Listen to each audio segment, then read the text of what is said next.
Hi ಎಲ್ರಿಗೂ ನಮಸ್ಕಾರ. ಇವತ್ತು ನಾನು ಸಖತ್ತಾಗಿರುವಂಥ ಒಂದು ಅಥೆಂಟಿಕ್ ಟ್ರೆಡಿಷ್ನಲ್ ಸ್ಟೈಲ್ ಒಂದು ಬ್ರೇಕ್ಫಾಸ್ಟ್ ಅಥವಾ ಲಂಚ್ ಬಾಕ್ಸ್ ರೆಸಿಪಿನ ನಿಮ್ಮ ಜೊತೆ ಶೇರ್ ಮಾಡ್ಕೊಳ್ತಾ ಇದ್ದೀನಿ. ಅದಕ್ಕೆ ನಾನಿಲ್ಲಿ ಮೊದಲನೇದಾಗಿ ಸೌತೆಕಾಯಿ ತೊಗೊಂಡಿದ್ದೀನಿ. ಇದು ಮಲೆನಾಡು ಸ್ಟೈಲ್, ನಮ್ಮ ಮಲೆನಾಡು ಶೈಲಿಯ ಒಂದು ಬ್ರೇಕ್ಫಾಸ್ಟ್ ರೆಸಿಪಿ ಅಂತ ಹೇಳ್ಬೋದು.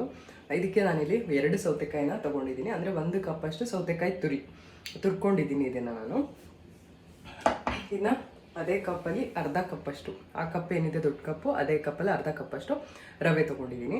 ಹೋಳು ತೆಂಗಿನಕಾಯಿ ತೊಗೊಂಡಿದ್ದೀನಿ. ಅದಕ್ಕೆ 1 ಹಸಿಮೆಣಸಿನ್ಕಾಯಿ ತೊಗೊಂಡಿದ್ದೀನಿ. ಮತ್ತು ರುಚಿಗೆ ತಕ್ಕಷ್ಟು ಉಪ್ಪು ಹಾಕೋಬೇಕು. ಇಷ್ಟೇ ಇದಕ್ಕೆ ಬೇಕಾಗಿರೋವಂಥ ಇಂಗ್ರೀಡಿಯೆಂಟ್ಸು. ಸೌತೆಕಾಯಿ ಕಡುಬು ಅಥವಾ ಇಡ್ಲಿ ಚೆನ್ನಾಗಿರುತ್ತೆ.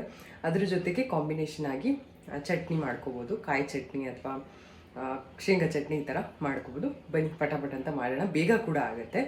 ಒಂದು ಪಾತ್ರೆ ಅಥವಾ ಒಂದು ಮಿಕ್ಸಿಂಗ್ ಬೌಲ್ನ ತೊಗೊಳ್ಬೇಕು. ಅದಕ್ಕೆ ನಾನಿಲ್ಲಿ ತುರಿದಿರುವಂಥ ಸೌತೆಕಾಯಿನ ಹಾಕ್ಕೊಳ್ತಾ ಇದ್ದೀನಿ.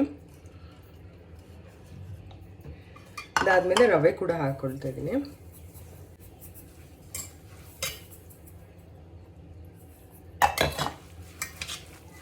ರವೆ ಹಾಕ್ಕೊಂಡು ಈ ಥರ ಚೆನ್ನಾಗಿ ಮಿಕ್ಸ್ ಮಾಡ್ಕೋಬೇಕು.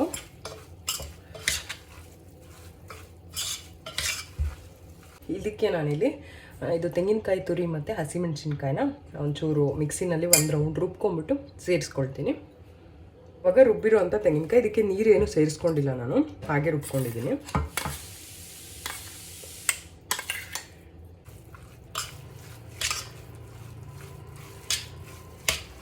ರುಚಿಗೆ ತಕ್ಕಷ್ಟು ಉಪ್ಪನ್ನ ಸೇರಿಸ್ಕೊಳ್ತಾ ಇದ್ದೀನಿ.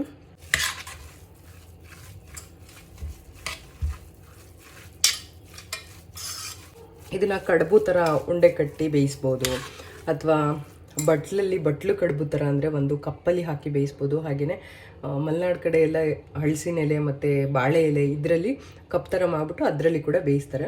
ಸ್ಟೀಮರ್ನ ರೆಡಿ ಮಾಡಿ ಇಟ್ಬಿಟ್ಟು ನಾನಿವಾಗ ಕಡುಬುನ ರೆಡಿ ಮಾಡ್ಕೊಳ್ತಾ ಇದ್ದೀನಿ. ಕಡುಬುನ ನಾನು ನುಚ್ಚಿನ ಉಂಡೆ ಥರ ಮಾಡ್ತಾ ಇದ್ದೀನಿ. ನಿಮಗೆ ಯಾವ ಶೇಪ್ ಬೇಕೋ ಆ ಶೇಪ್ ಮಾಡ್ಬೋದು. ರೌಂಡ್ ಶೇಪ್ ಕೂಡ ಮಾಡ್ಕೋಬೋದು, ಅಥವಾ ಬಟ್ಲಲ್ಲಿಟ್ಟು ಬೇಯಿಸ್ಬೋದು. ಇಡ್ಲಿ ಪಾತ್ರೆನಲ್ಲಿ ಕೂಡ ಮಾಡ್ಕೋಬೋದು.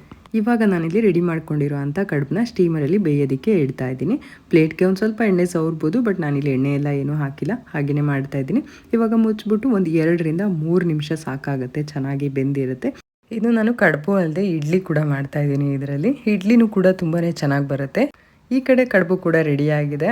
ನಾನು ಇದಕ್ಕೆ ಕಡಲೆಬೀಜ ಚಟ್ನಿ ಮಾಡಿದ್ದೀನಿ, ಅಂದರೆ ಶೇಂಗಾ ಚಟ್ನಿ ಮಾಡಿದ್ದೀನಿ. ತುಂಬಾ ಚೆನ್ನಾಗಿತ್ತು ಕಾಂಬಿನೇಷನು, ಸಖತ್ತಾಗಿತ್ತು. ಕಡುಬು ಚೆನ್ನಾಗಿತ್ತು, ಹಾಗೆಯೇ ಇಡ್ಲಿ ಮಾಡಿದ್ದು ಕೂಡ ತುಂಬಾ ಚೆನ್ನಾಗಿತ್ತು.